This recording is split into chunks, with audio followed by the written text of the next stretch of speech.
어리석은 자는 그의 마음에 이르기를 하나님이 없다 하도다. 그들은 부패하며 가증한 악을 행하며 선을 행하는 자가 없도다.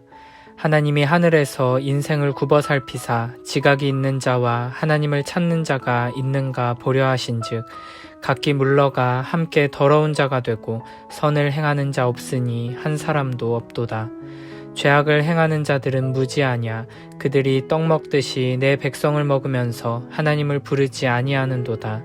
그들이 두려움이 없는 곳에서 크게 두려워하였으니 너를 대항하여 진친 그들의 뼈를 하나님이 흩으심이라.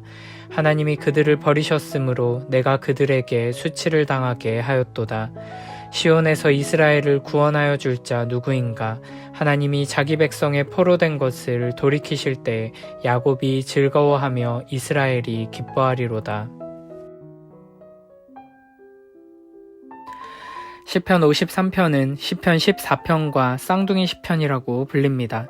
14편의 5절 6절과 53편의 5절에 약간의 차이를 제외하고 나머지 부분은 거의 같은 시라고 할 수 있습니다. 이렇게 시편 안에 비슷한 시가 두 번이나 반복해서 나오는 것은 이 시가 그만큼 중요하다는 의미일 것입니다. 1절은 이렇게 시작합니다. 어리석은 자는 그의 마음에 이르기를 하나님이 없다 하도다. 그들은 부패하며 가증한 악을 행하며 선을 행하는 자가 없도다.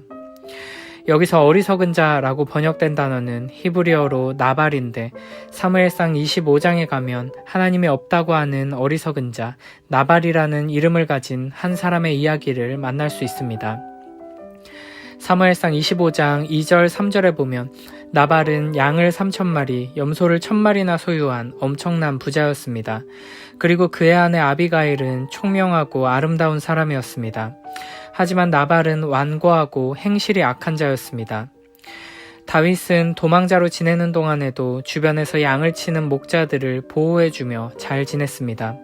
그래서 나발이 자기 양털을 깎는다는 소식을 듣고 나발에게 사람을 보내서 은혜를 구합니다. 양털을 깎는다는 것은 농부가 추수하는 것과 마찬가지였기 때문에 그날에는 모든 이들과 함께 기뻐하며 즐기도록 잔치를 열었습니다. 그래서 도망자 신세였던 다윗은 나발에게 도움을 요청한 것입니다. 그러나 나발은 다윗이 보낸 사람들을 빈손으로 돌려보내며 다윗을 모욕합니다. 이에 다윗은 병사 400명을 이끌고 나발을 치러 옵니다.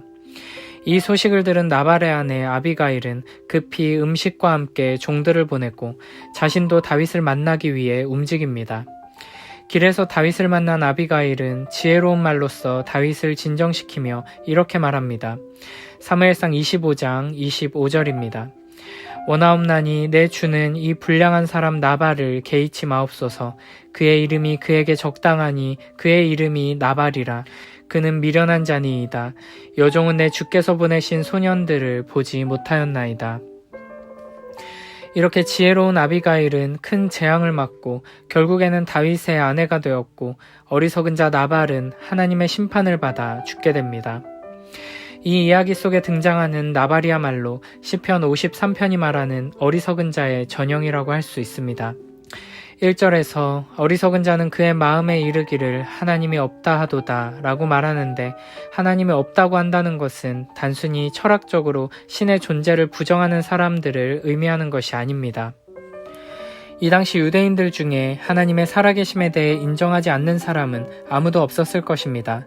그러나 문제는 말로는 하나님이 살아계신다고 하지만 그의 삶에서 전혀 하나님을 두려워하지 않고 하나님의 뜻을 따라 살아가지도 않는 자들이 있다는 것입니다. 우리가 사는 이 시대에도 이런 사람들이 많이 있습니다. 말로는 하나님을 믿는다고 하고 스스로를 신자라고 부르지만 실제 삶은 하나님이 없다고 생각하며 하나님의 존재 자체를 거부하고 무시하는 이들과 똑같은 것입니다. 이렇게 시편 53편이 지적하는 어리석은 자는 단순히 철학적으로 신의 존재를 부정하는 무신론자가 아니라 하나님이 없는 것처럼 사는 자들, 실천적인 무신론자라고 할 수 있습니다. 그래서 다윗은 그들은 부패하며 가증한 악을 행하며 선을 행하는 자가 없도다 라고 고발합니다. 나발의 문제도 결국에는 하나님이 없다고 믿는 사람처럼 악을 행했다는 데 있습니다. 그러므로 우리는 시편이 지적하는 어리석은 자가 단순히 지식이 부족하고 지혜가 부족한 자가 아니라는 것을 기억해야 합니다. 만약 우리가 하나님이 없는 것처럼 살아가며 나발과 같이 이웃을 사랑하고 가난한 자들에게 넉넉히 베푸는 삶의 실천이 없다면 우리는 하나님이 없다고 하는 어리석은 자인 것입니다. 그러므로 우리는 이 말씀을 깊이 묵상하며 나의 삶이 과연 하나님의 살아계심을 믿는 자답게 하나님의 말씀을 따라 사랑을 실천하며 살아가고 있는지를 돌아봐야 할 것입니다. 이어서 2절, 3절에서는 이렇게 말씀하십니다. 하나님이 하늘에서 인생을 굽어 살피사 지각이 있는 자와 하나님을 찾는 자가 있는가 보려 하신즉 각기 물러가 함께 더러운 자가 되고 선을 행하는 자 없으니 한 사람도 없도다. 어리석은 자들은 하나님이 없다고 말하지만 하나님께서는 살아계셔서 하늘에서 모든 인생들을 굽어 살피시며 지각 있는 자와 하나님을 찾는 자를 찾으십니다. 어리석은 자가 아니라 지혜로운 자, 하나님의 살아계심을 믿고 의지하며 하나님을 경외하며 섬기는 사람, 하나님을 사랑하고 이웃을 사랑하는 참으로 복되고 지혜로운 사람이 있는지 찾으십니다. 하지만 단 한 사람도 찾지 못하십니다. 이 부분은 로마서 3장 10절부터 12절에서 인용한 구절입니다. 기록된 바 의인은 없나니 하나도 없으며 깨닫는 자도 없고 하나님을 찾는 자도 없고 다 치우쳐 함께 무익하게 되고 선을 행하는 자는 없나니 하나도 없도다. 이것이 우리의 현실입니다. 죄로 말미암아 부패하고 타락한 인간은 스스로의 힘과 능력으로는 결코 하나님을 사랑할 수 없고 선을 행할 수 없습니다. 이어서 4절에서는 이렇게 말합니다. 죄악을 행하는 자들은 무지하냐 그들이 떡 먹듯이 내 백성을 먹으면서 하나님을 부르지 아니하는도다. 죄악을 행하는 자들을 향해 너희는 어쩌면 그렇게 무지하고 어리석냐고 탄식하며 하는 말입니다. 그들은 하나님의 백성들을 떡 먹듯이 먹으면서 하나님을 부르지 않습니다. 악인들은 하나님을 찾지도 않고 알려고도 하지 않기 때문에 하나님을 보지 못합니다. 뿐만 아니라 하나님을 보지 못하기 때문에 자기 자신의 진정한 모습도 보지 못합니다. 그리고 결국에는 다른 사람들도 보지 못합니다. 하나님을 보지 못하는 자들은 다른 사람들을 사랑할 수 없을 뿐더러 자기 자신도 사랑할 수 없는 것입니다. 그래서 악인들은 다른 사람들을 그저 착취의 대상으로만 보며 악을 행합니다. 이렇게 타인을 도구화하고 희생시키면서 자기 욕심만 채우는 사람은 다른 사람뿐 아니라 자신의 삶마저도 파멸로 몰고 가게 될 것입니다. 그래서 5절에서는 이렇게 말씀하십니다. 그들이 두려움이 없는 곳에서 크게 두려워하였으니 너를 대항하여 진친 그들의 뼈를 하나님이 흩으심이라. 하나님이 그들을 버리셨으므로 내가 그들에게 수치를 당하게 하였도다. 결국 악한 자들은 두려움이 없는 곳에서 크게 두려워하게 됩니다. 하나님을 의지하고 하나님의 보호하심과 인도하심 안에 있다면 전혀 걱정할 것이 없고 두려워할 것이 없는 문제 앞에서도 하나님 없는 사람들은 걱정하고 고민하며 두려워하게 됩니다. 많은 사람들이 세상에 의지하기에 세상 문제 때문에 두려워하고 돈을 의지하기에 돈 때문에 두려워하는 것입니다. 그리고 결국 이와 같은 어리석은 자들은 하나님의 심판을 당하게 될 것이고 하나님께 버림받아 수치를 당하게 될 것입니다. 다시 사무엘상 25장의 나발의 이야기로 돌아가 보면 아비가일이 다윗을 만나 문제를 해결하는 동안 나발은 아무것도 모르고 왕의 잔치와 같은 잔치를 열어놓고 기뻐하고 있었습니다. 그러나 그 다음 날 아비가일이 어떤 일이 있었는지를 자세히 알려주자 나발은 낙담하며 몸이 돌과 같이 되었고 열흘 후에 죽게 됩니다. 사무엘상 25장 36절부터 38절의 말씀을 읽어보겠습니다.